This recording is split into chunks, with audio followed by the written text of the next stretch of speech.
Muy buenas noches, estimados colegas. ¿Se logra ver la pantalla y se logra escuchar bien el audio? Sí, doctor, buenas Sí, noches. doctor.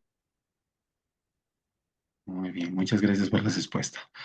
Bueno, completaremos nuestras sesiones. El día de hoy nos toca llevar a cabo lo que corresponde a el avance de la sesión de sistema renal. Bien. Entonces, dentro de lo que es el sistema renal, vamos a evaluar y vamos a avanzar, mejor dicho, lo que es anatomía, fisiología y farmacología.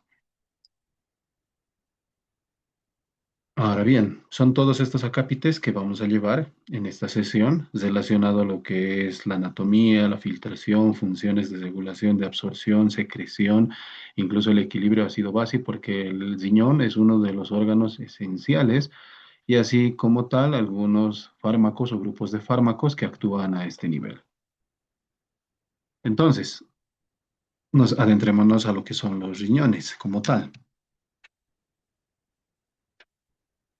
Los riñones son dos órganos localizados en el retroperitoneo. Estos dos órganos que tienen la forma de una haba o habichuela, muy bien, que tienen un borde amplio externo, un borde cóncavo medio, y que se encuentra a cada lado de la columna vertebral.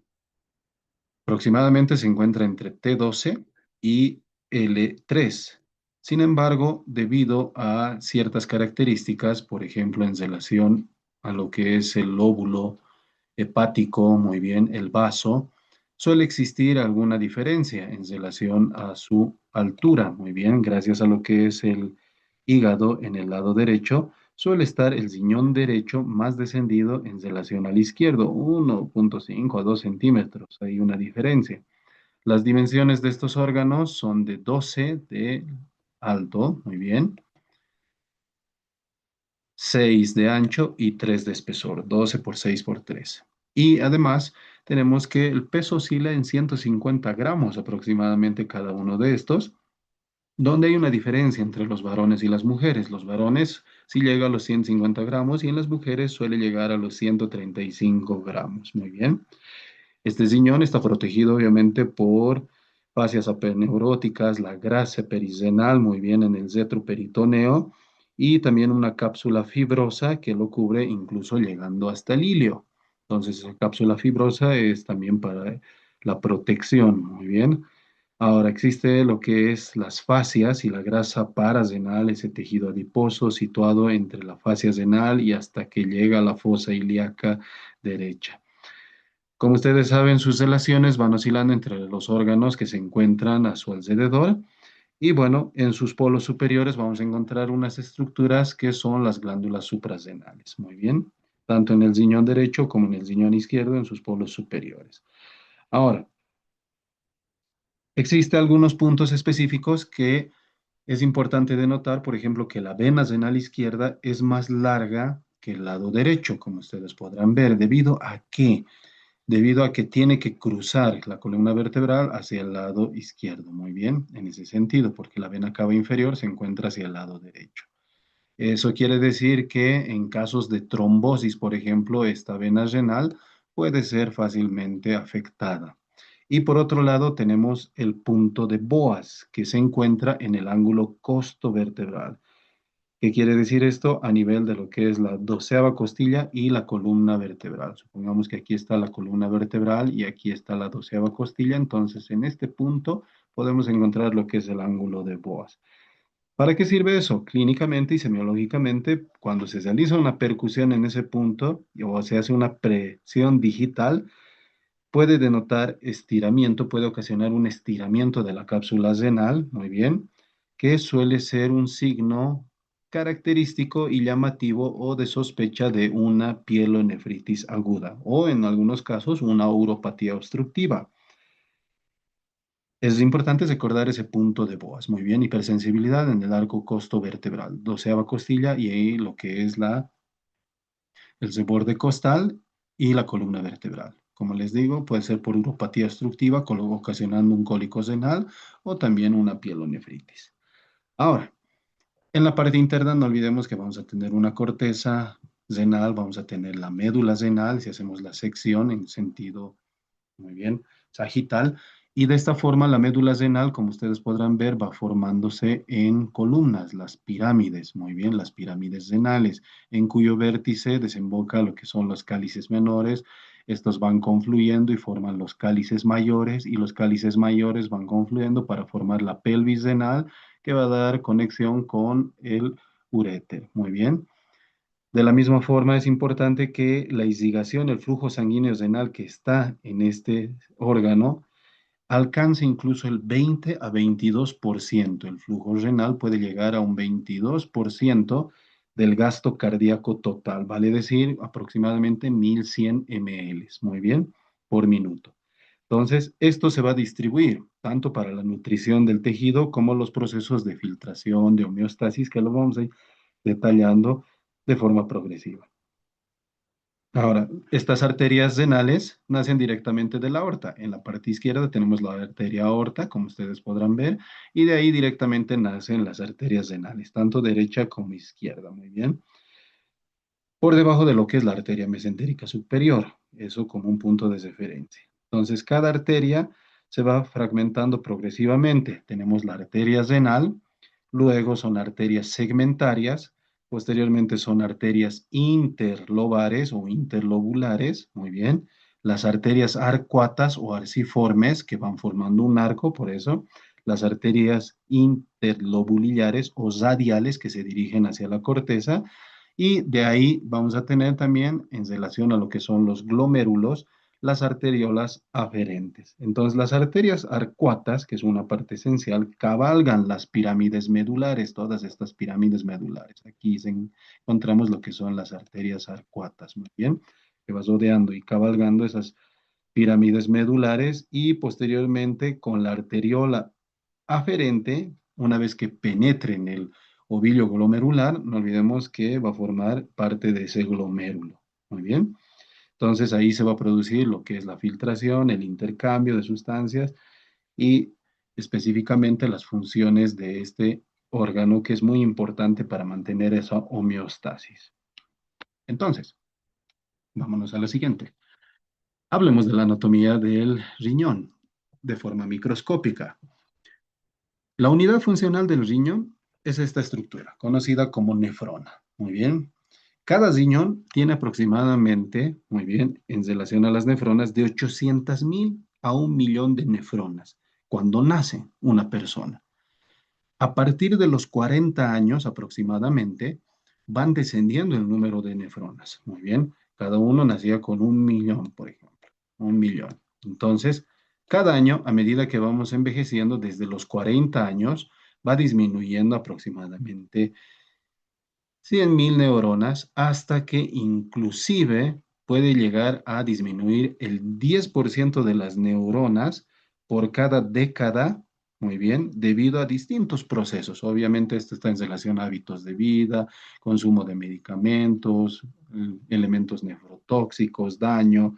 Entonces todo eso va mermando este número de las nefronas progresivamente a partir de los 40 años. Ahora, dentro de lo que es la corteza y la médula, vamos a tener por eso nefronas corticales, las que se encuentran en la parte superficial, que corresponde al 80 aferentes. Muy bien, esa es la porción externa. Y vamos a tener las neuronas yuxtamedulares, que obviamente son más cortas, y esas se encuentran en la médula suprarrenal. Entonces, las corticales, 85% de asa corta, y las yuxtamedulares, 15% de asa larga. Muy bien. Entonces, en esa proporción se va distribuyendo las neuronas. Las que se encuentran a nivel yuxtamedular tienen una función importante, que es de concentrar la orina. En ese segmento se produce la concentración de orina debido a distintos procesos de absorción y secreción tubular. Ahora, ¿cómo se segmenta la nefrona? Empezamos con la cápsula de Bowman en este segmento. Todo lo que recubre a ese ovillo glomerular, que son las arteriolas aferente y posteriormente la eferente, ese ovillo glomerular está cubierto por un segmento importante que es la cápsula de Bowman. De la cápsula de Bowman se origina el túbulo contorneado proximal. Este túbulo contorneado proximal tiene una alta actividad metabólica, como vamos a ver en sus segmentos de absorción. Estas células que tienen una forma en borde de zivete de cepillo ayuda a eso con sus microvellosidades y además tiene algo muy importante en este túbulo contorneado proximal, la bomba de sodio potasio ATPasa. Y eso permite que gracias a esa bomba de sodio ATPasa, muy bien, se pueda producir una alta demanda metabólica e intercambio, porque no olviden que este bomba de sodio ATPasa permite la salida de tres sodios y permite el ingreso de dos potasios. Y al producir eso genera un gradiente negativo, ¿vale? Es decir, saca más iones positivos y mete menos iones negativos y por lo tanto saca más sodio y eso genera un gradiente negativo. Por otro lado, tenemos el asa de Henle, muy bien, el asa de Henle que va en este segmento, muy bien, que tiene una porción descendente fina y también tiene una porción ascendente fina, una porción descendente gruesa y una porción ascendente gruesa. Cada uno de esos segmentos nos ayuda a la movilización. Por ejemplo, en un segmento nos permite la absorción de agua, en otro segmento es impermeable más bien al agua, más bien ayuda a lo que es el transporte de iones como el sodio, potasio y cloro, y esto nos ayuda a entender la función de los diuréticos, por ejemplo, y para dar paso luego al túbulo contorneado distal.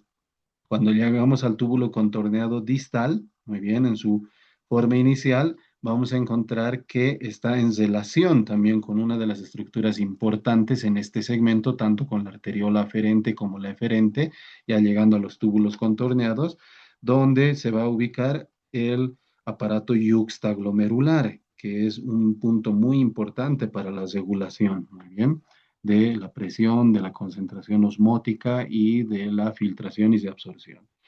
Para finalmente llegar a lo que son los túbulos colectores, corticales y también tenemos medulares que permiten la reabsorción también de sodio en sus últimas etapas, la secreción de potasio y en estos segmentos ya desde el túbulo contorneado distal, pero especialmente en el túbulo contorneado proximal, encontramos células muy importantes que van a ayudar a lo que es el equilibrio ácido-base, ya sea por la secreción o de absorción de hidrogeniones o bicarbonato. Y eso es un mecanismo muy, muy importante dentro de lo que es el sistema de regulación del ácido base. Muy bien.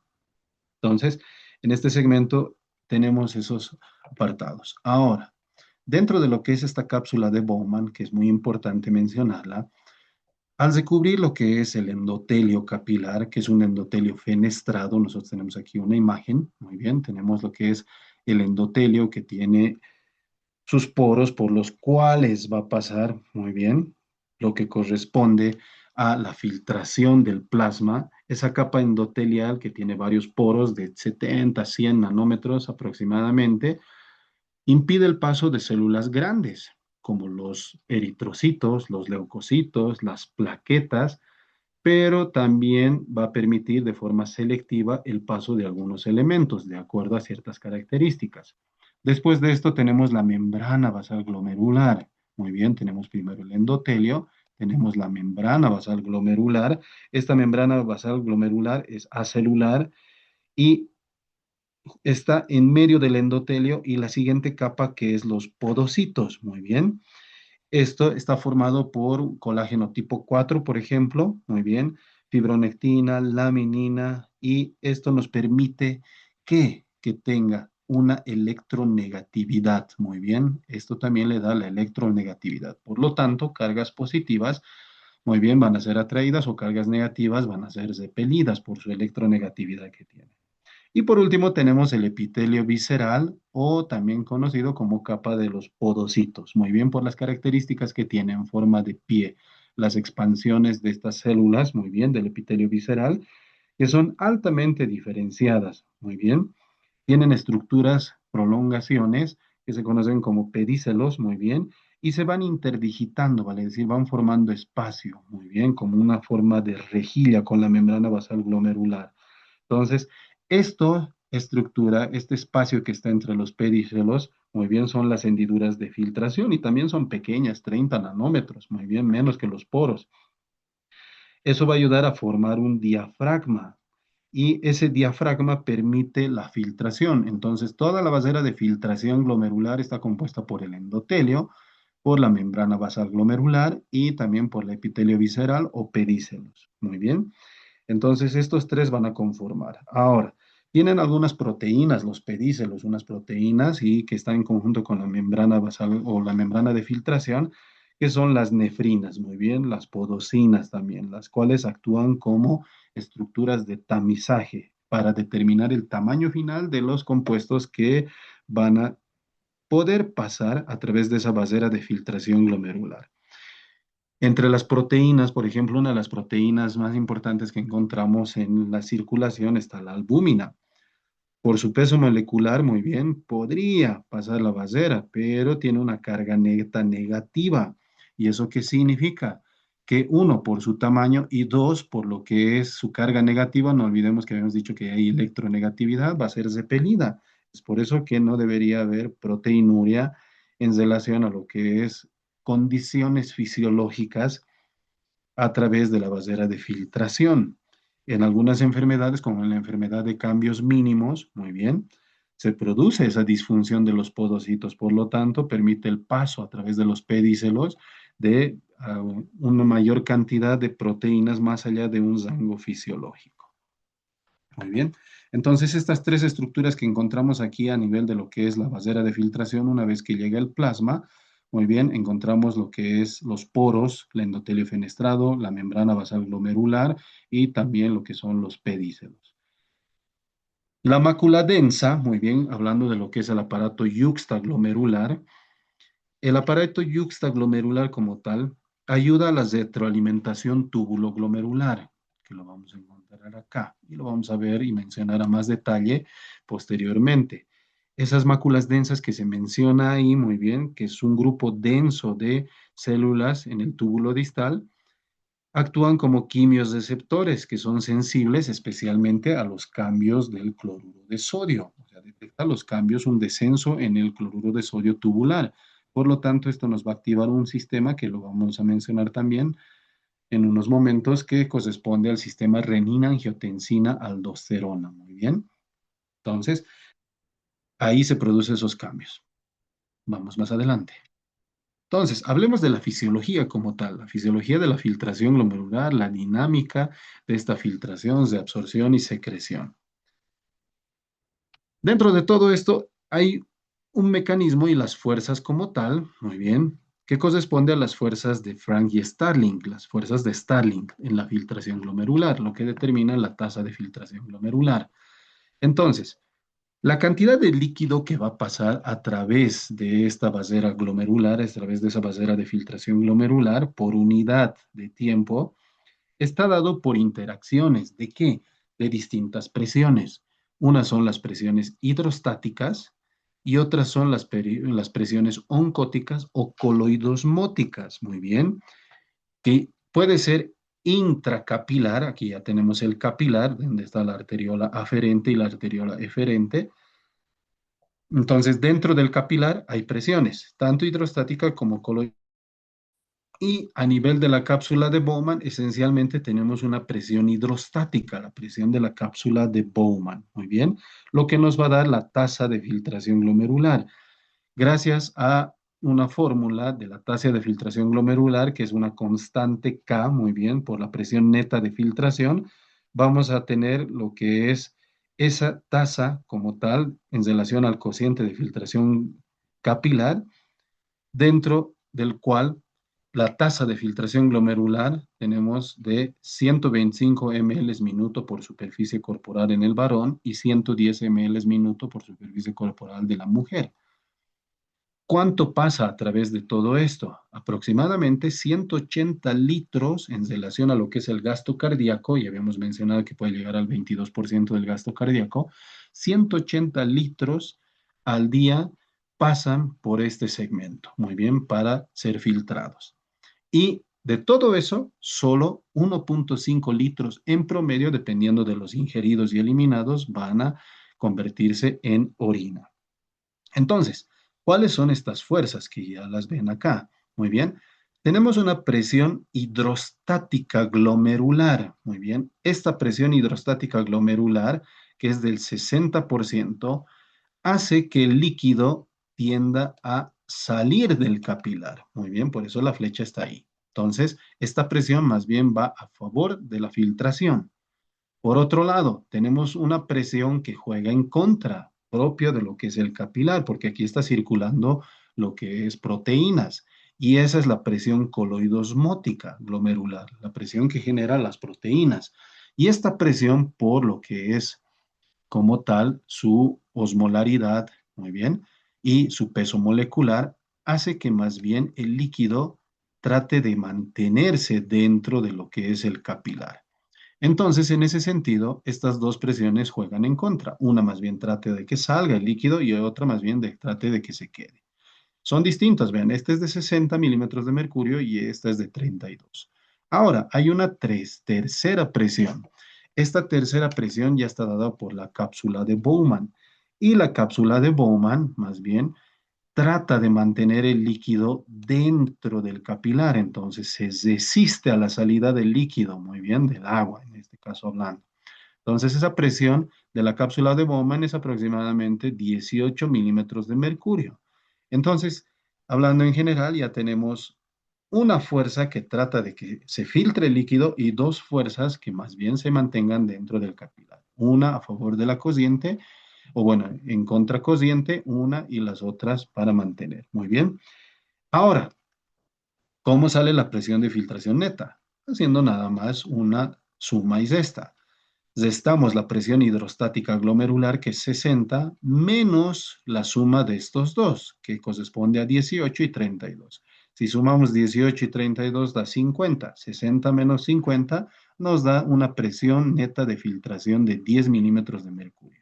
Y esa presión neta de filtración, que es mayor, muy bien, permite que, y es suficiente para que se pueda filtrar la sangre, para que el líquido pase a través de los poros y el endotelio y la vasera de filtración glomerular. Muy bien.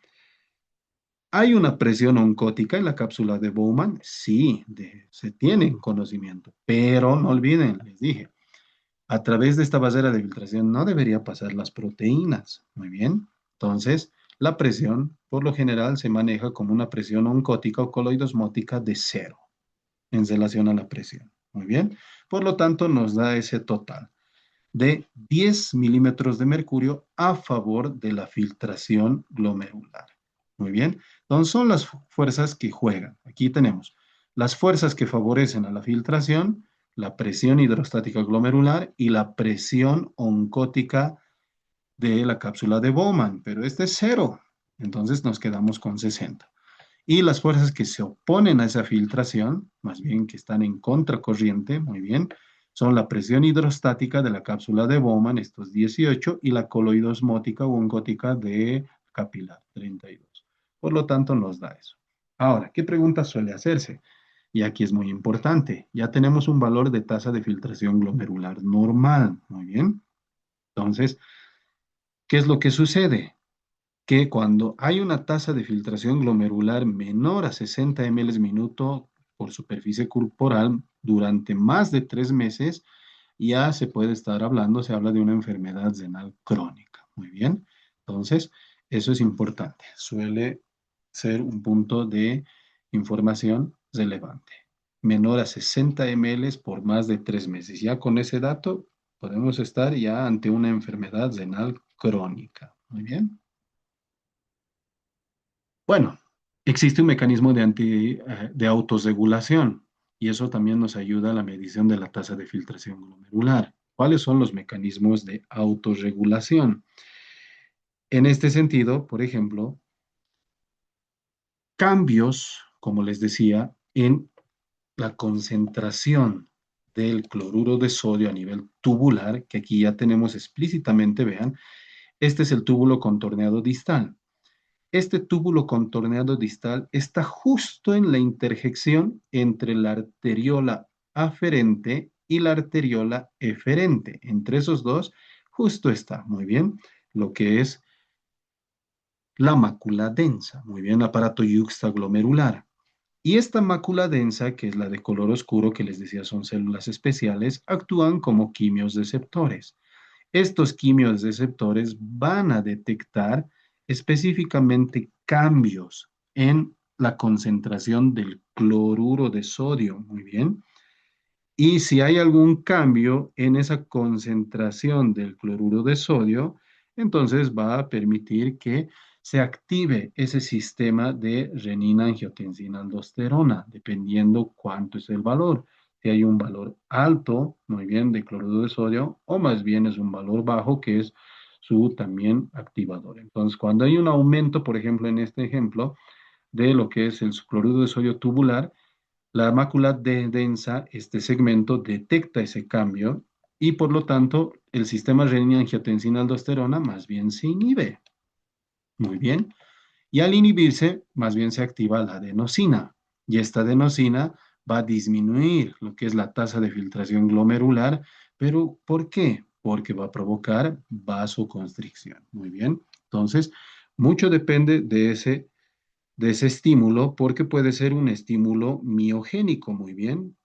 No olvidemos que este músculo de que está en la arteriola aferente, muy bien, que es un músculo liso vascular, que también detecta cambios en la presión, va a ser modificado, muy bien, en relación a lo que es la cantidad de sangre que llega a lo que es el glomérulo, por estos cambios de concentraciones. Entonces tenemos el otro punto. Si hay un aumento de la presión arterial, hay un incremento por encima de los percentiles de la presión arterial, existe más bien estiramiento de la arteriola aferente, más bien se dilata, muy bien, más bien vamos a encontrar una modificación, perdón, en su diámetro. Por lo tanto, esto también nos genera una vasoconstricción, disminuye el diámetro a nivel de lo que es la arteriola aferente, por lo tanto, ayuda a regular la tasa de filtración glomerular para que no se dispare hacia el otro segmento. ¿Por qué? Porque si existe un aumento o una disminución del flujo sanguíneo renal, esto nos va a modificar totalmente las fuerzas de Frank y Starling, tanto la presión hidrostática de capilar como la presión hidrostática glomerular. Entonces ahí se modifica la filtración. Eso nos permite que se regule de una forma efectiva el flujo de sangre que va a llegar a este glomérulo para que posteriormente sea filtrado a la nefrona. Muy bien. Entonces, existen medicamentos, por ejemplo, que nos van a ayudar o regulan o más bien modifican esa dilatación o esa contracción de la arteriola aferente. Predominantemente tenemos aquellos que intervienen con las prostaglandinas, la prostaglandina E2 y la I2, por ejemplo, aquellos que trabajan predominantemente con estas prostaglandinas, ayudan a mantener el vaso abierto, muy bien, ayuda a mantener el vaso abierto de tal forma que pueda mejorar el flujo sanguíneo renal, porque estas prostaglandinas E2 e I2, las dos son vasodilatadoras, pero tenemos otras que más bien hacen todo lo contrario. Aquellos medicamentos como los AINES, los antiinflamatorios no esteroideos, más bien inhiben la ciclooxigenasa y esto genera que haya menor cantidad de prostaglandinas. Por lo tanto, va a hacer que se cambie el flujo sanguíneo a través de la arteriola aferente, disminuye el flujo sanguíneo, disminuye la presión hidrostática y esto nos puede incurrir en lesiones renales. Por eso algunos medicamentos, AINES, hay que manejarlos con cuidado porque tienen mayor efecto, muy bien, sobre la arteriola aferente. En esos tenemos al ibuprofeno, por ejemplo, al diclofenaco, que suelen tener una precaución en sus indicaciones en ciertos casos, especialmente en aquellos que haya hipovolemia. Tenemos otros que actúan directamente, por ejemplo, la angiotensina 2 ejerce una vasoconstricción directa a nivel de lo que es estas arteriolas, generando más bien disminución del flujo sanguíneo. Eso es importante conocer. Por lo tanto, dentro de lo que es la autorregulación, la tasa de filtración glomerular estable se mantiene en una presión arterial media de 80 hasta 180. Vean el margen, muy bien, es amplio. Nosotros cuando hemos hablado de lo que es el sistema cardiovascular, mencionábamos que la presión de perfusión adecuada oscilaba entre los 80 y 100 específicamente milímetros de mercurio. Por debajo de esta presión ya tenemos una lesión renal, muy bien. Podemos llegar a una lesión renal y los AINES que al bloquear las prostaglandinas, vean, produce vasoconstricción de la arteriola eferente y por lo tanto disminuyen el flujo sanguíneo a nivel del glomérulo, por lo tanto disminuyen la filtración glomerular. Bueno, dentro de lo que es esta filtración glomerular, tenemos algunos síndromes glomerulares que afectan directamente este segmento, y ahí los más conocidos, el síndrome nefrótico y el síndrome nefrítico. Algunas diferencias sustanciales para que quede claro. En el síndrome nefrótico, una de las características es la proteinuria masiva, más de mayor a 3.5 gramos por día. Muy bien. En el síndrome nefrítico, más bien suele ser variable, no suele superar a los 3.5. Hematuria suele estar ausente o en algunos casos puede ser leve en el síndrome nefrótico, más bien en el síndrome nefrítico porque hay lesión como tal del endotelio también, podemos tener macro o micro, muy bien, incluso colas o incluso precipitados eritrocitarios, muy bien, cilindros eritrocitarios. Hipertensión arterial puede aparecer, no es que no en el síndrome nefrótico, pero es más frecuente en el síndrome nefrítico porque hay un desbalance en lo que es la detención del sodio.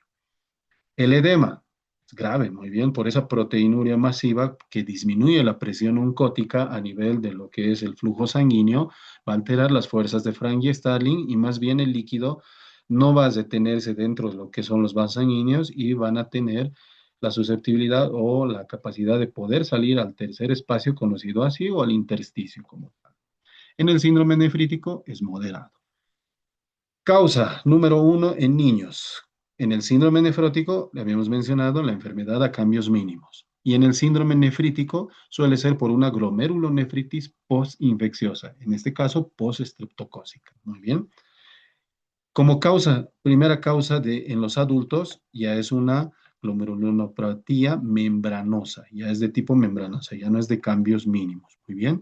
Sin embargo, en los adultos, para un síndrome nefrítico suele ser mediado por IgA, la enfermedad de Berger. Muy bien. ¿Qué otro dato tenemos para diferenciarlos? El complemento, la activación del complemento. En los cambios mínimos suele estar normal, pero en el síndrome nefrítico hay una disminución, muy bien, y esto está asociado también a algunas enfermedades de carácter autoinmune, muy bien, como lo que es el lupus en este caso. Ahora, dentro del síndrome nefrótico, cuatro síntomas principales. Proteinúria masiva, tenemos aquí, hipoalbuminemia, porque se genera esa proteinuria masiva, muy bien. Edema, porque disminuye lo que es la presión oncótica. Y también en relación a esto, porque hay menor cantidad de proteínas, también vamos a encontrar hiperlipidemia o lipiduria. Ahora, otras preguntas que suele darse muy bien en algunos exámenes del MIR, por ejemplo, estamos en la glomerulonefritis por IgA, en la enfermedad de Berger, se caracteriza entre una de sus muy bien, cualidades o características, vuelvo a reiterar, la hematuria macroscópica post-infección respiratoria en esta IgA y puede cursar con complemento normal. Entonces, son algunas características que hay que tomar en cuenta a futuro.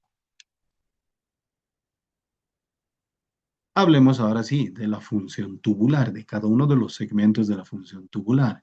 Empecemos por el túbulo contorneado proximal. El túbulo contorneado proximal, como les decía a un principio, tiene una alta actividad metabólica. Entonces, al tener esa elevada actividad metabólica, nos permite la movilización de distintos iones a lo largo de este segmento. Esencialmente, aquí se absorbe hasta el 65% de agua, muy bien, hasta el 65% de agua. El agua, pero puede pasar por vía paracelular, puede pasar por vía transcelular, muy bien. Pero no solo viaja el agua, también viaja con el sodio. Y el sodio también nos ayuda a arrastrar el cloro. Y en este segmento también se puede absorber algo de potasio. Muy bien. ¿Qué más tenemos? Que aquí se absorbe el 100% de la glucosa en el segmento apical, gracias a uno de los transportadores que ya habíamos mencionado en aparato digestivo, que esta es otra variedad de ese grupo. En el aparato digestivo recuerdan que había la absorción de sodio-glucosa, el cotransportador. Aquí también tenemos ese cotransportador de sodio-glucosa, pero ya es el tipo 2. Muy bien. También se absorbe el 100% de los aminoácidos, el 80% del bicarbonato y hasta un 50% de la urea podemos absorber. Pero ¿qué mecanismo nos ayuda a regular eso? Y aquí es un punto importante, el de la bomba de sodio ATPasa. Cuando hablamos de esta bomba de sodio ATPasa, no olviden, saca 3 sodios y los está sacando de la célula. ¿Hacia dónde? Hacia lo que es la circulación. Y más bien mete 2 potasios. 3 sodios, 2 potasios. Esto genera un gradiente electronegativo porque está sacando más cargas positivas de las que está introduciendo. Por lo tanto, hay menor cantidad aquí de sodio dentro de la célula. Es en ese sentido que al ver menor cantidad de sodio dentro de la célula, genera un voltaje negativo, como ya lo hemos mencionado en potencial de acción. Y al haber menor cantidad de sodio, eso estimula a la célula tubular. ¿Para qué? Para que se activen estos otros transportadores. ¿Cuál? De la luz tubular, aquí está la luz tubular por la que ya se está filtrando para formar la orina, se activa el transportador de sodio-glucosa tipo 2, que va a permitir el ingreso de glucosa y el ingreso de sodio al mismo tiempo dentro de la célula. Muy bien, entran los dos, gracias a este cotransportador. ¿Y cuál es el otro cotransportador? El de sodio aminoácidos. Este cotransportador de sodio aminoácidos también introduce sodio con los aminoácidos. Una vez que está dentro de la célula, la glucosa y los aminoácidos pasan tranquilamente a través de la membrana basal. Y la glucosa, gracias a otro transportador, que es el transportador GLUT de glucosa, puede pasar también hacia lo que es el intersticio y luego a la circulación. Entonces, eso nos permite, muy bien, transportar a estos iones y a estos compuestos.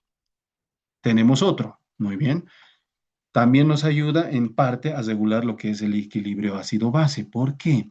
Porque en este segmento, por ejemplo, hay un contratransportador. Muy bien, ya no es cotransportador. Contratransportador de sodio-hidrógeno. Más bien, como se ha generado una electronegatividad y deficiencia de sodio dentro de la célula, entonces el sodio trata de ingresar, pero lo hace a través de un contratransportador de sodio-hidrógeno. Entra el sodio y más bien sale el hidrógeno. Por lo tanto, nos da ese remanente. Muy bien, se absorbe todos estos porcentajes dentro de lo que es o a través de lo que es este túbulo contorneado proximal. El SGLT2, el cotransportador de sodio-glucosa del túbulo contorneado proximal, es una diana de las glifosinas, muy bien, que nos ayuda a la glucosuria terapéutica, por ejemplo, para el tratamiento de la glucosuria en la diabetes mellitus tipo 2 o incluso en la insuficiencia cardíaca. Muy bien, este es el punto terapéutico, estos cotransportadores de sodio-glucosa. Ahora, el umbral de la glucosa, el umbral renal de la glucosa, ¿qué pasa cuando aumenta en excesiva cantidad en una hiperglicemia?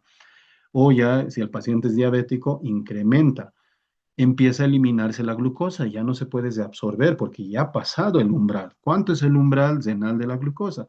180 miligramos por decilitro. Ese es el umbral renal de la glucosa, 180 miligramos por decilitro. ¿Qué quiere decir? Que mayor a 180, cuando alcanza más de 180 miligramos por decilitro, prácticamente ya empieza a tener una glucosuria importante.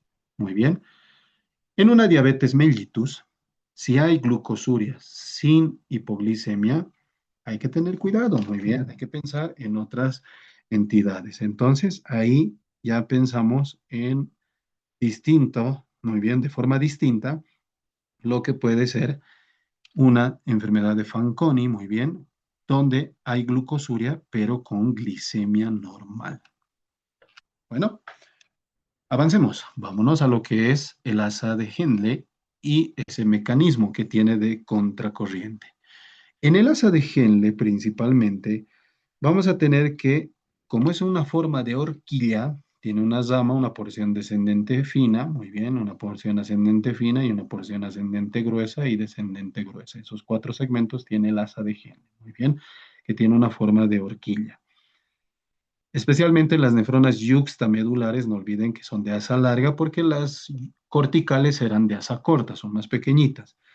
Entonces, eso nos permite determinar un gradiente osmótico donde haya un aumento en lo que es la hipertonicidad o el tono que se maneja a nivel de este segmento. Entonces pasa de una osmolaridad de 300 miliosmoles en esa unión entre la corteza y la médula hasta 1200 a 1400. Por lo tanto, vamos a tener aquí la corteza por fuera, la médula por dentro. Cuando pasa esta unión, muy bien, de 300 miliosmoles puede llegar a 1200, 1400 miliosmoles. Ese es muy importante, por eso hay ese mecanismo muy bien de acción. Ahora, ¿qué es lo que sucede? En la rama descendente fina, que es este primer segmento que está coloreado, muy bien, a medida que va pasando desde el túbulo contorneado proximal y desciende hacia la médula, hacia un lugar hiperosmolar, el agua abandona y pasa pasivamente de la luz tubular gracias a unas estructuras que son las acuaporinas, muy bien.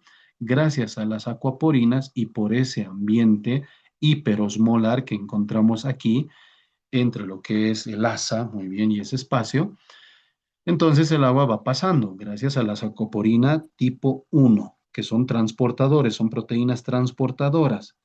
Por lo tanto, empieza a concentrarse muy bien progresivamente. A medida que se va filtrando, se empieza a concentrar la orina. No olvidemos, hemos dicho de 300 a 1200 a 1400. Y en el otro segmento, que es el asa ascendente gruesa de Henle, prácticamente es impermeable al agua. Este segmento es el permeable al agua. Muy bien. Pero el otro, el asa gruesa ascendente, es impermeable al agua, ya no deja pasar el agua. Más bien tiene un transportador muy importante, que es este, el de sodio 2 cloros potasio. Ese es el transportador importante en el asa gruesa, que permite el paso de un sodio, 2 cloros y un potasio. ¿Y gracias a qué? Volvemos a retornar acá. La bomba de sodio-potasio hace un trabajo importante, genera esa electronegatividad dentro de lo que es la célula y deficiencia de sodio, especialmente. Entonces hace que se activen estos cotransportadores y contratransportadores. Por lo tanto, cuando se ha generado esta electronegatividad en este punto, se activa esta bomba de o cotransportador 2 sodio, 2 cloros potasio, que permite el paso de esos iones. Gracias a esto. Una vez que pasan, muy bien, el potasio puede seguir dos caminos, o bien se va hacia lo que es el intersticio, o bien retorna a la luz tubular, se absorbe muy bien. Entonces, el cloro tiene su propio canal de cloro y puede pasar al intersticio directamente. No solo queda ahí, sino aquí también tenemos el contratransportador de sodio-hidrógeno. Este contratransportador de sodio-hidrógeno mete sodio y saca el hidrógeno. Muy bien. Aquí es un punto y una diana importante para los diuréticos de asa. Muy bien, como habíamos mencionado previamente, hay distintos puntos en los que cada diurético va a actuar. Y este es el punto clave de los diuréticos de asa. Está la furosemida, el ácido etacrínico y la bumetanida. Muy bien. ¿Quién era ese gradiente medular? No olvidemos, vuelvo a reiterar, de la corteza 300 miliosmoles a la médula externa 600, médula interna 900 y en la papila ya llega a esos 1200 o 1400 miliosmoles por ese paso del agua y la concentración de mayor cantidad de electrolitos posterior a esa absorción. Muy bien, pero va cambiando, no olviden, aquí se concentra en la parte medular por la salida del agua, pero una vez que ya llega en la parte final del asa de Henle, ya está siendo absorbido también lo que son los electrolitos y iones y eso genera una disminución de su osmolaridad nuevamente. La furosemida bloquea ese cotransportador de sodio, potasio, 2 cloros. Muy bien, elimina ese gradiente medular y la orina sale diluida. Muy bien, no se puede concentrar porque se ha bloqueado eso.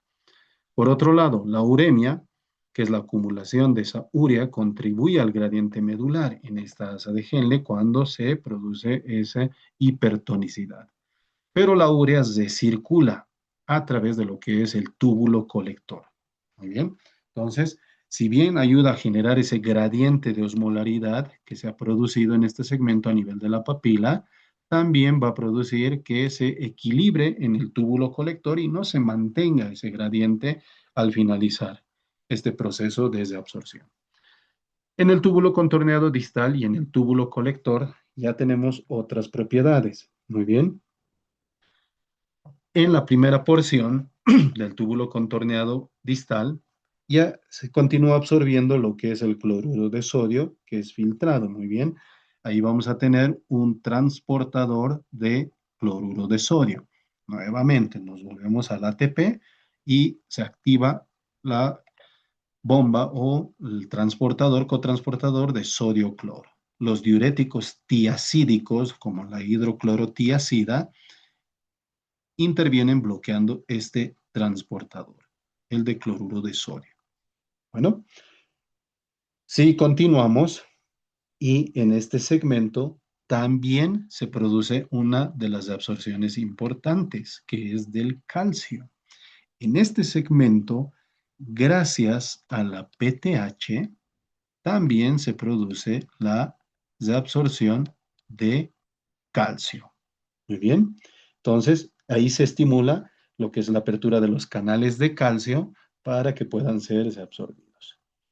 Ahora, ya en su porción final y en el túbulo colector, la porción final del túbulo distal y el túbulo colector, tenemos dos tipos de células, las células principales tipo A y las células principales tipo B.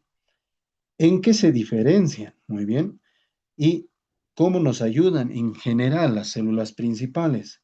Las células principales van a tener el efecto de dos, muy bien, hormonas. Una que es la aldosterona y otra que es la ADH.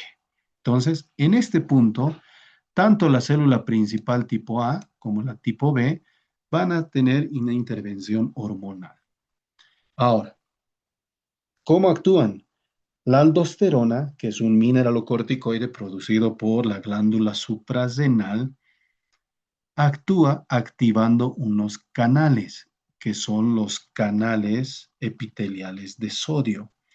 Estos canales epiteliales de sodio, como su nombre lo indica, permiten la reabsorción de sodio de la luz tubular hacia lo que es la célula tubular.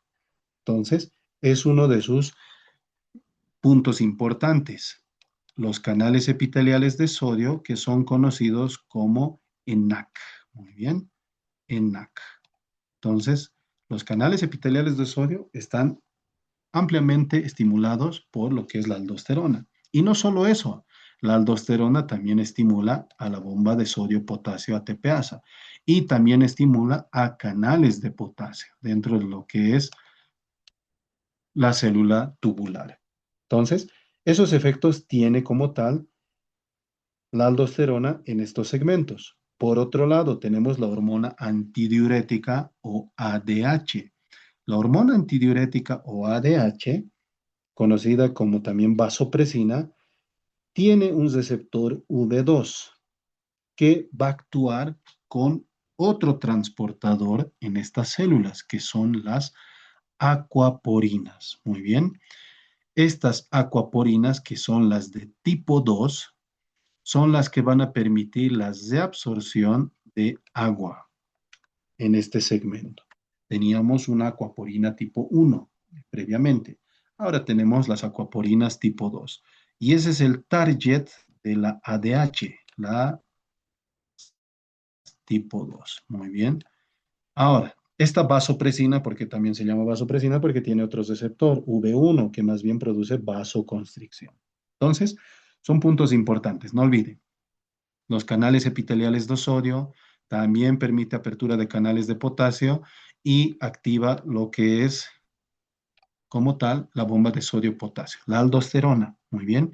Entonces, aquí van a actuar los ahorradores de potasio, los llamados ahorradores de potasio. ¿Por qué? Porque al bloquear al receptor de la aldosterona, impide el funcionamiento de la bomba de sodio-potasio, impide la activación de estos canales epiteliales de potasio, de sodio, y también va a ayudar y evitar que el potasio se movilice. Por lo tanto, el potasio se mantiene dentro de la célula y vuelve a la circulación. Ya no se elimina como debería esperarse.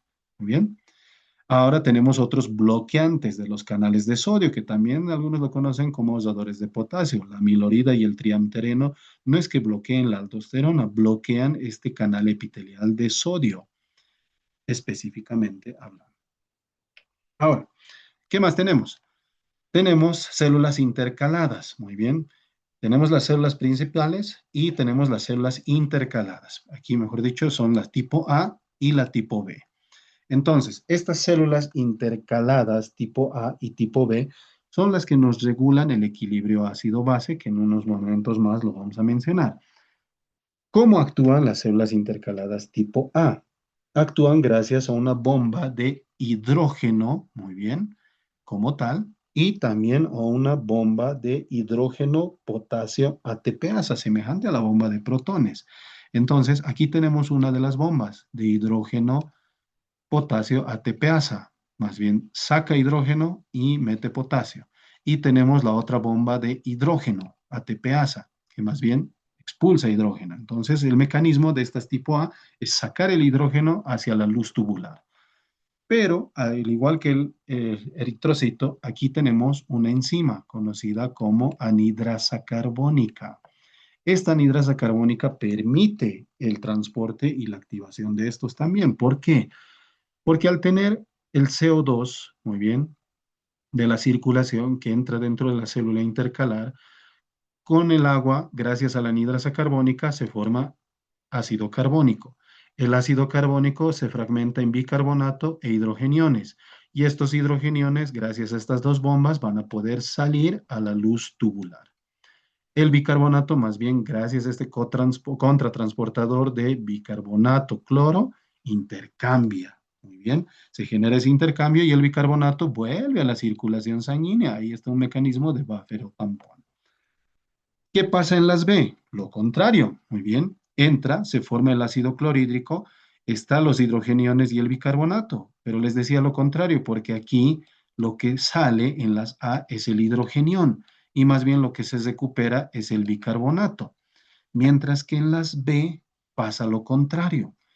Lo que entra y se absorbe muy bien y vuelve a la circulación son los hidrogeniones, gracias a las mismas bombas de hidrógeno ATPasa e hidrógeno potasio ATPasa.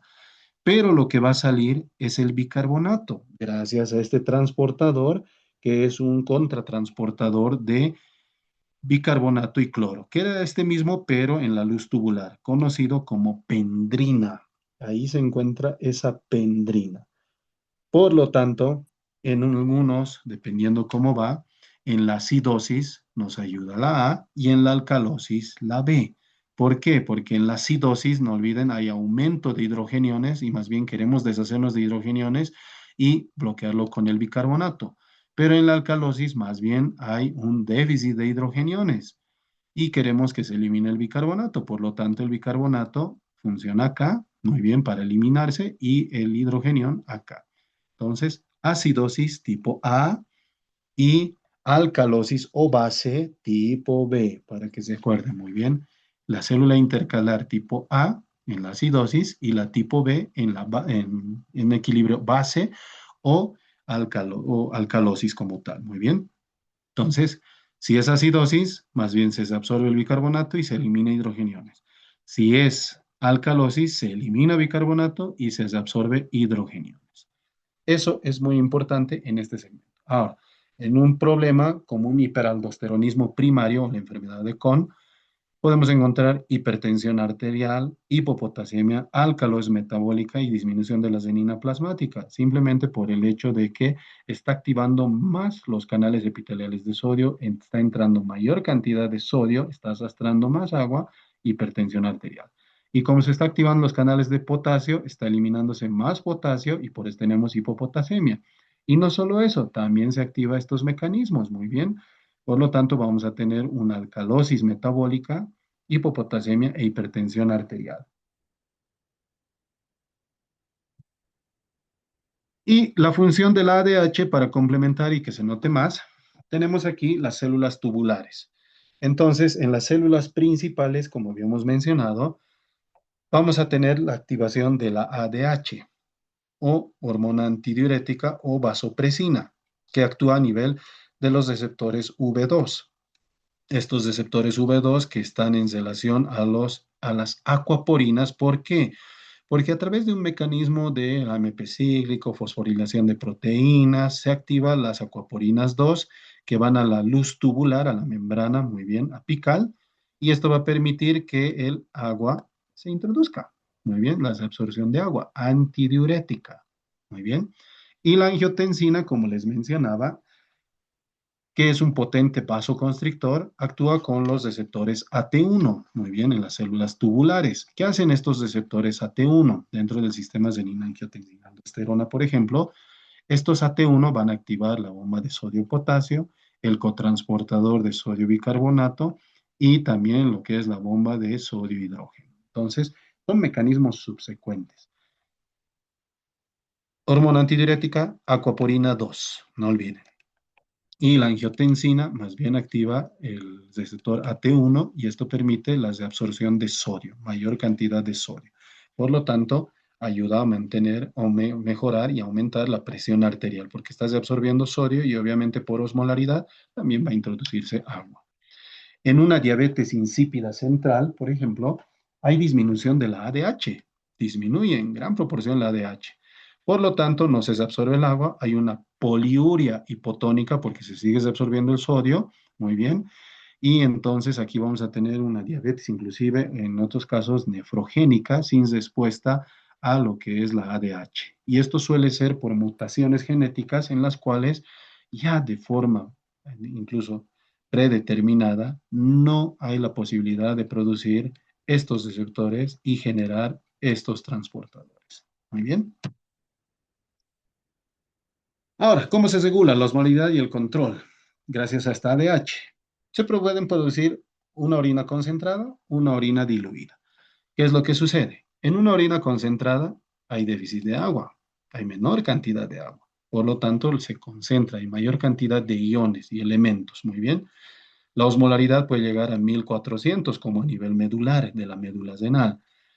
Esto hace que, muy bien, exista o haya existido un aumento de la ADH. Muy bien, esto es por aumento de la ADH. Estás absorbiendo mayor cantidad de agua y por tanto el volumen urinario es disminuido. ¿Esto en qué caso sucede? Por ejemplo, en deshidrataciones, en hemorragias.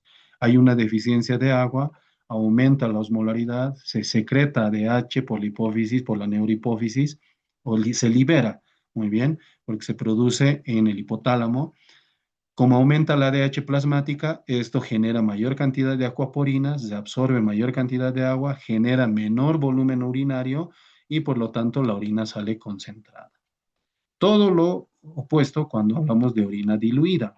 Más bien hay un exceso de agua en el cuerpo porque hay una disminución o inhibición de la ADH. La osmolaridad puede caer hasta 50 miliosmoles y el volumen urinario está incrementado. Entonces aquí se ha bloqueado cuando hablamos de una orina diluida. Entonces, mucho depende de la osmolaridad plasmática que tenemos en la circulación para que se pueda activar o no la ADH. ¿Por qué?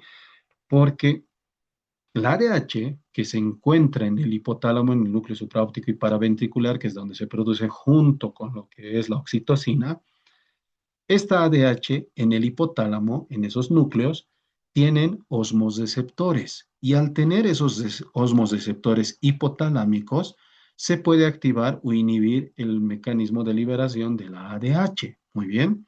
Esto o bien va a generar mayor sed, por ejemplo, cuando la orina es concentrada, o va a generar menor impulso o necesidad de tomar líquidos si la orina es diluida.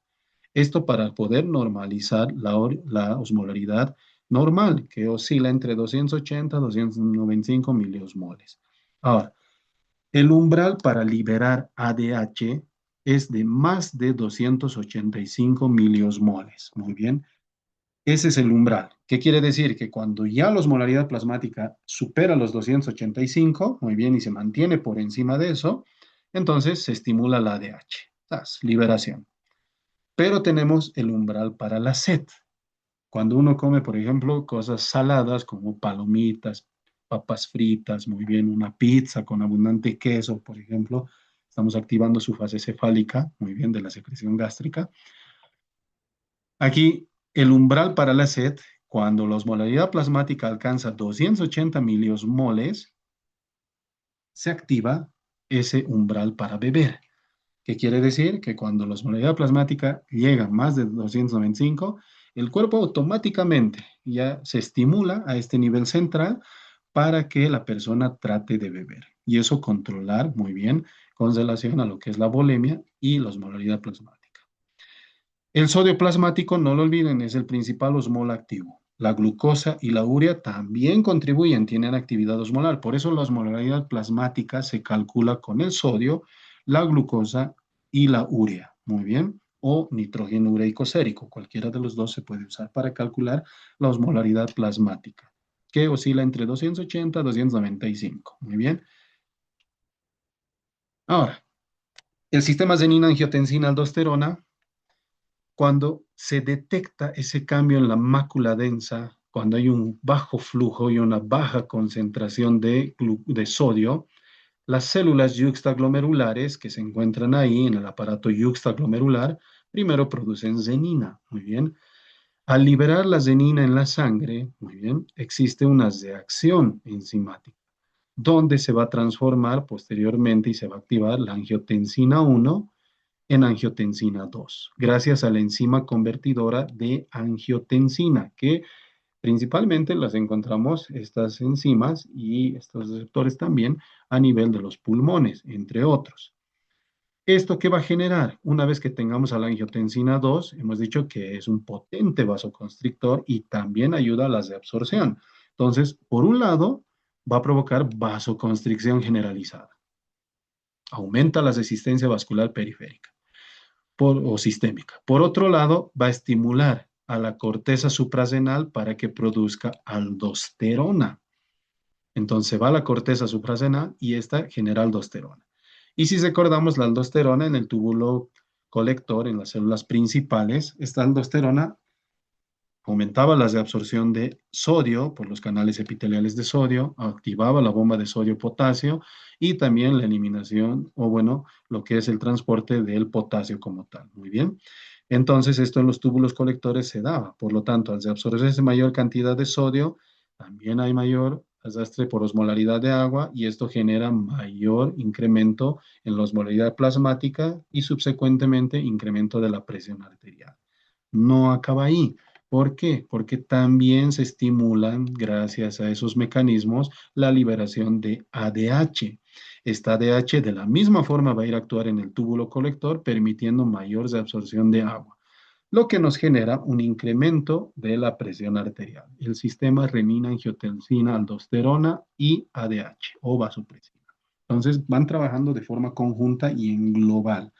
Otro de los mecanismos que también nos ayuda es la liberación de los péptidos natriuréticos auriculares. El péptido natriurético auricular, cuando se distiende la aurícula derecha, muy bien, esto en relación a lo que es un aumento de la tasa de filtración glomerular, disminución de la renina, disminución de la DH, va a generar una natriuresis. Muy bien. Por lo tanto, cuando sucede eso y tenemos más de 100 picogramos por ml, en casos, por ejemplo, de insuficiencia cardíaca, se está liberando este péptido auricular natriurético. Esto va a contrarrestar y va a ir en relación a lo que es el sistema renina-angiotensina-aldosterona. Entonces, son mecanismos de compensación y de regulación para la eliminación de líquidos a nivel renal. Y bueno, entonces, el sistema renina-angiotensina-aldosterona puede ser inhibido por los IECA, los inhibidores de la enzima convertidora de angiotensina. Esto va a generar que haya menor angiotensina 2. Y cuando se administra a los antagonistas de los receptores de angiotensina 2, que bloquean los AT1, también va a disminuir lo que es la liberación y secreción de aldosterona. y eso nos ayuda para regular la presión arterial. Disminuye la fibrosis y también puede actuar como nefroprotectores. Los IECAS en enfermedad renal crónica diabética reducen también, se demuestra que reducen la progresión en relación a la lesión y disminución de la tasa de filtración glomerular. Pero obviamente hay que vigilar las concentraciones de potasio y creatinina dependiendo del momento evolutivo en el cual se haga el diagnóstico. Nuevamente, volvemos a las fuerzas de Starling. Si hay una alteración en las fuerzas de Starling, lamentablemente nos va a producir edema. Muy bien. ¿Cuándo se produce edema? Cuando hay aumento de la presión hidrostática. Esa presión hidrostática hace que el líquido más bien tienda a salir de los capilares. Cuando hay disminución de la presión oncótica, vamos a tener proteínas circulando y si hay menor cantidad de proteínas, también van a ser arrastradas o vuelve a ser arrastrado el líquido fuera del capilar. O puede haber bloqueo linfático. Muy bien. En un edema, por ejemplo, de insuficiencia cardíaca es cuando incrementa la presión venosa sistémica, hay aumento de la presión hidrostática capilar y eso genera pérdida de líquido hacia el intersticio. Entonces, el tratamiento nos puede ayudar con diuréticos. Muy bien, en relación al edema. Y en este caso podemos tener distintos tipos, muy bien, de edema. En una insuficiencia cardíaca derecha, como les decía, hay un aumento de la presión venosa sistémica, edema en miembros inferiores y ascitis, principalmente en segmentos inferiores. Podemos encontrar ingurgitación yugular, hepatomegalia, reflujo hepatoyugular, muy bien, entre los signos y síntomas.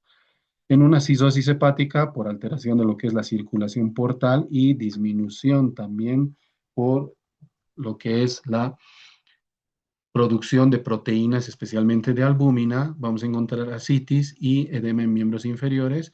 Esto gracias al gradiente de albúmina ascitis en suero, que es mayor a 1.1 y permite la salida de líquido, muy bien, hacia el intersticio. En un edema vasogénico, un edema alérgico o angiodema, hay un aumento de la permeabilidad, eso a nivel del endotelio. Generalmente puede abarcar en la región superior, en la región cefálica, en la cara, en los labios, en la laringe, puede producirse en el angiodema, en las manos, es de instauración rápida, puede estar mediado muy bien por IgE o las bradicininas, por ejemplo, en los IECAS, y también tenemos el edema secundario a una trombosis venosa profunda por aumento de la presión hidrostática local. Suele ser unilateral, preferentemente porque no está bloqueando todo el sistema venoso, sino un segmento. Entonces ocasiona dolor, eritema y un signo de Homans positivo. Entonces, el angiodema producido por IECA está dado por la bradicinina, no suele estar mediado en mayor frecuencia por la IgE, aparece días o años después, muy bien, en relación a lo que es la exposición. Entonces, en ese caso, tenemos que sustituir por ARA y por los antagonistas de los receptores de angiotensina 2, muy bien, pero tenemos una urgencia. ¿Cuál es? Que provoca edema de laringe, dificultades respiratorias, distrés respiratorio y ahí se nos complica la situación. En el diagnóstico de una trombosis venosa profunda tenemos el diagnóstico por ecodoppler. Si hay alta sospecha, entonces es mejor iniciar anticoagulación. Muy bien, previo a la imagen si es que no se tiene disponible.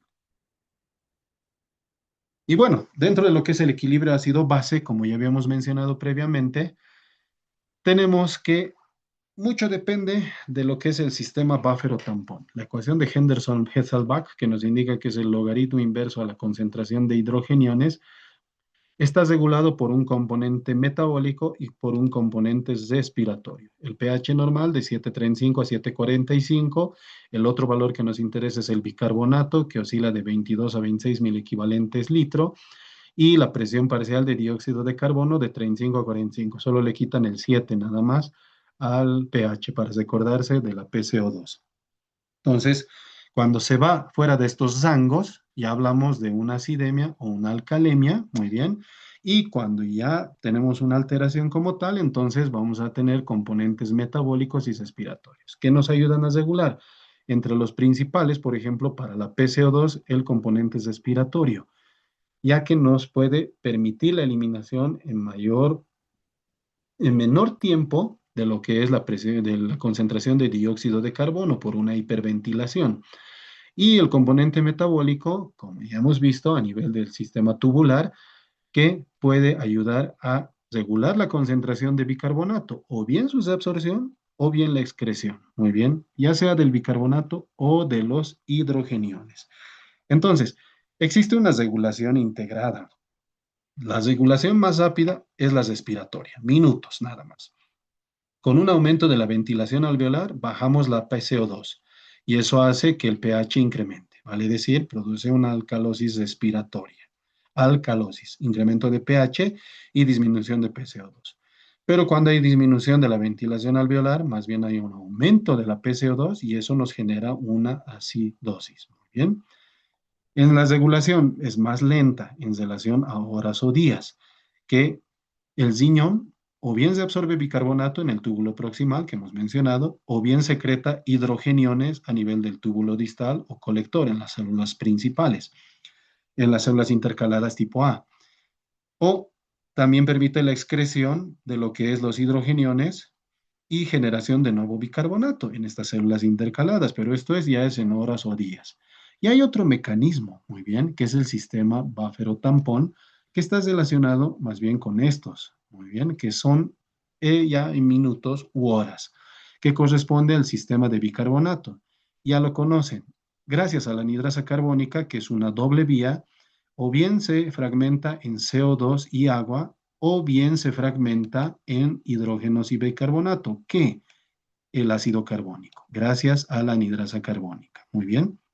Entonces, dependiendo qué necesita el cuerpo, o bien va a liberar CO2 o bien va a liberar hidrogeniones y bicarbonato para que se pueda regular, ya sea por el sistema metabólico o por el sistema respiratorio. El otro es el de fosfato, que es el principal. El principal extracelular es el bicarbonato, eso no lo olviden. Principal mecanismo de buffer o tampón extracelular, bicarbonato. Principal mecanismo de sistema buffer o tampón intracelular y tubular, el fosfato, que se une con los hidrogeniones o libera hidrogeniones. Muy bien. Y el sistema intracelular, muy bien, plasmático, es el de las proteínas. Por ejemplo, ¿cuál? La hemoglobina, que ya hemos visto en la parte hematológica porque también se une al CO2, muy bien, o a los hidrogeniones. Entonces, de esa forma vamos a regular. Compensación respiratoria inmediata. Compensación renal lenta. Obviamente es más completa. Y el buffer o tampón de las proteínas, del fosfato y del bicarbonato, ya encontramos intermedio. Entonces, ¿cómo hacemos el abordaje?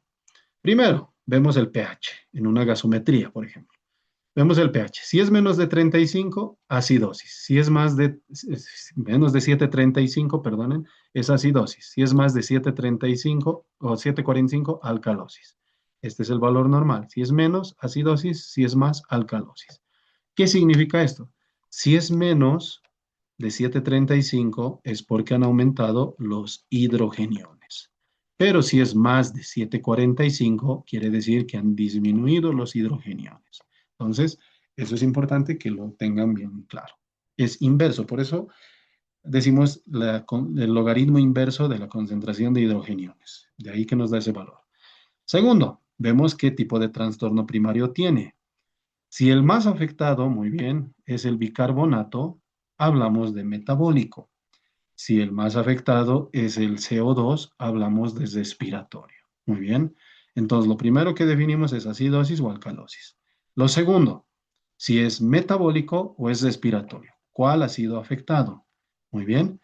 Si es una acidosis metabólica o una acidosis respiratoria o es una alcalosis metabólica o una alcalosis respiratoria. Tercero, compensación. Muy bien. Aquí tenemos distintas fórmulas. Una fórmula conocida que es la fórmula de Winter, por ejemplo, o la fórmula de Kussmaul, que es más específico. Y esto nos indica si puede o no puede haber una compensación adecuada entre estos. O si es un trastorno mixto, que puede ser una acidosis metabólica y respiratoria. No es frecuente, pero puede ocurrir. Muy bien. Por otro lado, una vez que tenemos entre las acidosis metabólicas, sí nos interesa determinar el anion gap, la brecha aniónica.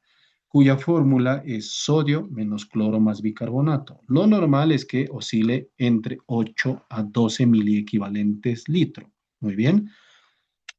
Si ese anión GAP es mayor a 12, si está elevado, recuerden, MUT-piles. Muy bien. MUT-piles, ese es el acrónimo que les puede ayudar a determinar cuál puede ser la causa. Si tenemos una acidosis metabólica con anión GAP elevado, MUT-piles. ¿Qué significa eso? Esto, que puede ser por intoxicación con metanol, por uremia, por cetoacidosis diabética, paraldehído, isoniazida o hieso, acidosis láctica, por el etilenglicol, salicilatos, puede ser cianuro, alcohol, tolueno. Entonces, ese es el acrónimo, vale decir por incremento de ácidos, esos compuestos ácidos, cuando el anión GAP es elevado. Cuando el anión GAP es normal, hablamos principalmente por pérdida, por déficit, muy bien, de bicarbonato. Por ejemplo, en una diarrea o líquido, en una acidosis tubular renal o una disminución, por ejemplo, del cloruro de sodio. Entonces, cuando hablamos de un anión GAP normal, entonces más nos apuntamos a eso, a pérdidas, muy bien. Y aquí el último es delta delta. Si el anión GAP es elevado, ¿hay alguna alcalosis oculta? Y aquí hacemos la relación delta anión GAP, delta bicarbonato. Y si es mayor esta relación, muy bien, es una alcalosis metabólica solapada. Y si es menor a una, es una acidosis metabólica, nada más. Entonces, ahí vamos valorando de acuerdo a esto. Pero estos cuatro pasos primeros son los esenciales y los que les va a ayudar mucho para la interpretación de una gasometría. Primero vemos pH, luego vemos el trastorno primario, luego vemos si hay compensación y tercero el anión GAP en una acidosis metabólica para determinar cuál podría ser la etiología y si necesitamos de poner bicarbonato. Entonces, menos de 7,35 acidosis, más de 7,45 alcalosis. Si la acidosis es metabólica, el bicarbonato está disminuido. Entonces, aquí viene una clave. Cuando el problema es metabólico, la compensación es respiratoria. Cuando el problema es respiratorio, la compensación del cuerpo es metabólica o renal. Entonces, en ese sentido, muy bien. Lo mismo en alcalosis. ¿Qué más nos ayuda a saber? En acidosis metabólica, vean, el bicarbonato es bajo, pero la PCO2 incrementa. Van en contracorriente. En una acidosis respiratoria, más bien la PCO2 es alta y el bicarbonato, muy bien, también incrementa. Por otro lado, muy bien, o compensación renal, mejor dicho. Entonces aquí vamos a tener esta alteración. En una alcalosis metabólica, el bicarbonato ha incrementado y la compensación tiene que ser respiratoria. Y si es una alcalosis respiratoria, la compensación es metabólica. Eso no lo olviden. Muy bien. Acidosis, alcalosis. Si la acidosis es metabólica, la compensación va a ser una alcalosis respiratoria. Por otro lado, si es una acidosis respiratoria, va a ser una alcalosis metabólica. Si es una alcalosis metabólica, la compensación va a ser con una acidosis respiratoria. Si es una alcalosis respiratoria, va a ser una acidosis metabólica. En sentido contrario, nada más, solo tienen que acordar. Si el trastorno primario es acidosis, la compensación va a ser con alcalosis. Si el trastorno primario es alcalosis, la compensación va a tratar de ser acidosis. Si el problema primario es metabólico, la compensación tiende a ser respiratoria. Si el problema es respiratorio primario, la compensación es metabólica o renal. Muy bien. Entonces, tenemos eso. Y para que quede claro qué es el anión gap, haga muy bien el anión gap aniónico o la brecha aniónica o gap nada más. Esto indica aumento de ácidos no medibles si es que incrementa este anión gap, como ya hemos indicado, MUT-PILES-CAT. Y los trastornos mixtos más frecuentes suelen ser acidosis respiratoria más metabólica, vean. Y esto suele estar asociado cuando hay un paro cardiorrespiratorio. Ese trastorno mixto, que no es muy frecuente porque obviamente se trata de evitar que llegue a ese punto. Y bueno, aquí tienen la tablita que les mencionaba. Acidosis respiratoria, el pH baja, el PCO2 aumenta y el riñón más bien trata de compensar con alcalosis metabólica, aumenta. Causas, el EPOC, sedación, apnea o enfermedades neuromusculares. Muy bien. ¿Esto qué quiere decir? De aquí abajo, entre paréntesis. Por cada, muy bien, 3.5 o aumenta 3.5 mil equivalentes de bicarbonato por cada 10 milímetros de mercurio de CO2 que ha aumentado. Eso significa esta parte. Muy bien.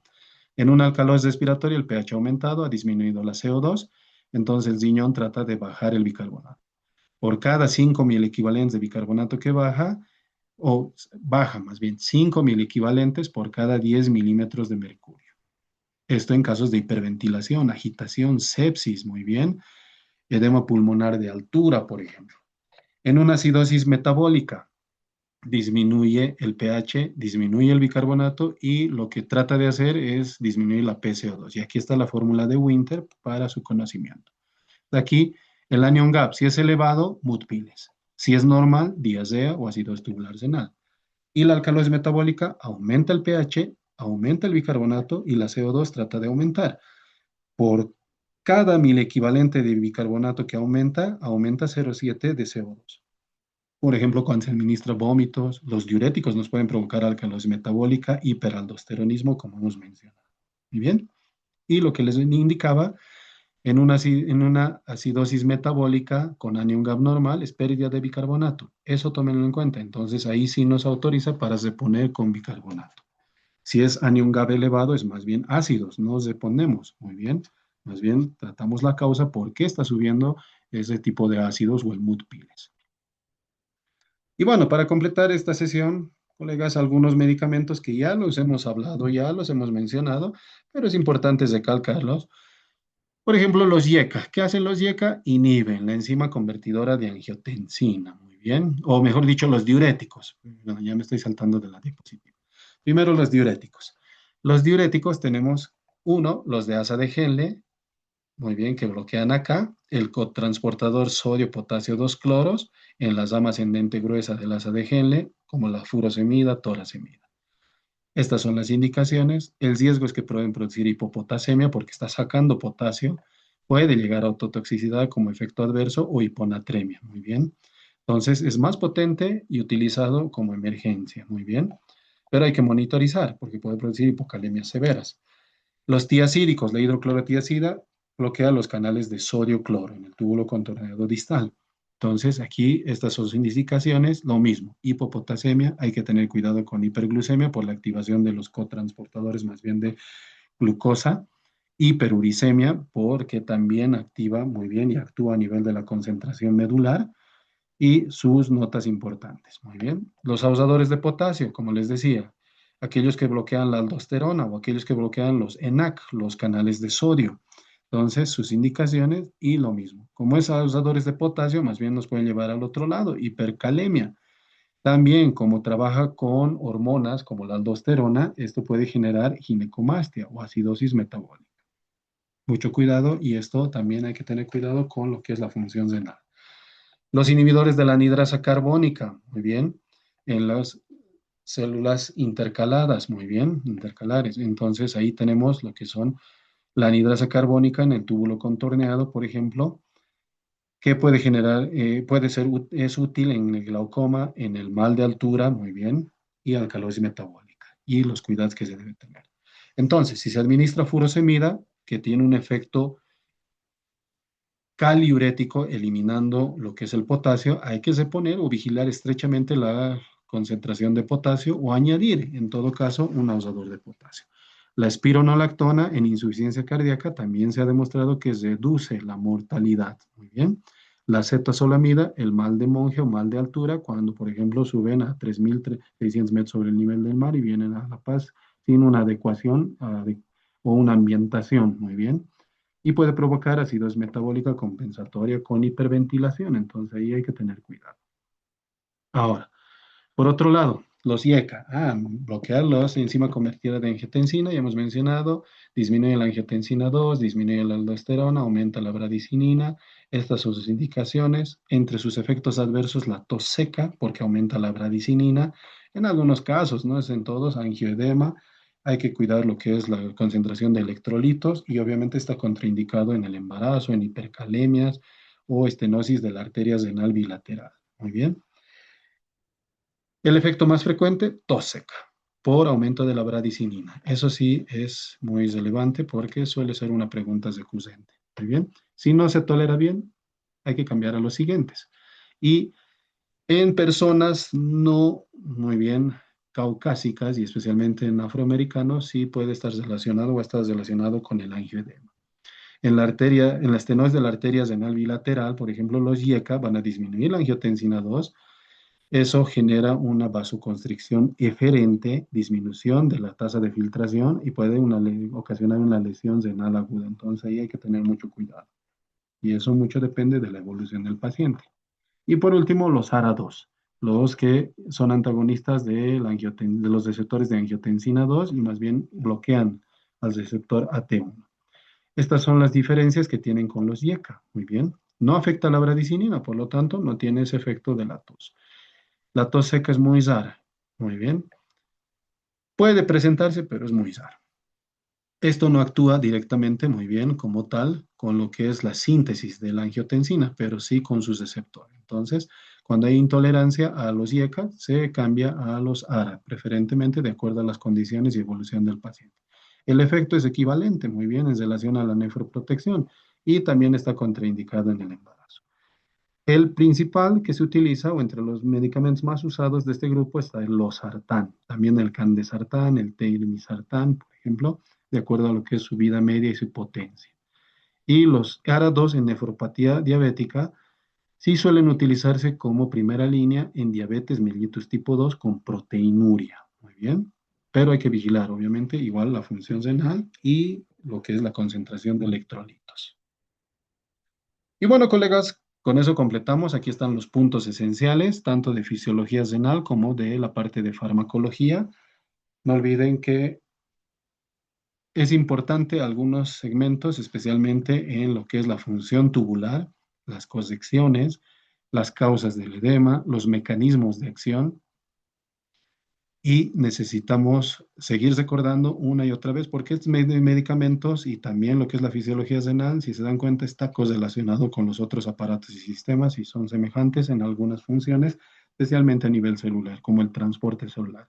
La bomba de sodio-potasio es una de las principales que ayuda a generar en varios órganos y en varias células esa electronegatividad para posteriormente, muy bien, permitir la activación, inhibición o el paso de uno u otro ion o elemento, como la glucosa y los aminoácidos. Muy bien. Bueno, con eso completamos. Muchas gracias a todos por su atención y con esta parte completamos esta sesión de sistemas renal. Si tuvieran alguna pregunta, alguna duda, la escriben en el chat o la hacen conocer con los organizadores para que podamos dilucidarlas posteriormente.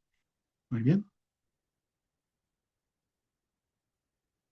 Bueno, creo que por el momento no tenemos preguntas, así que muchas gracias a todos, colegas, que tengan un agradable resto de jornada y nos encontramos en la siguiente sesión. Gracias y buenas noches. Hasta luego, doctor. Buenas Gracias. noches. Luego, doctor. Luego, doctor, Hasta gracias. luego.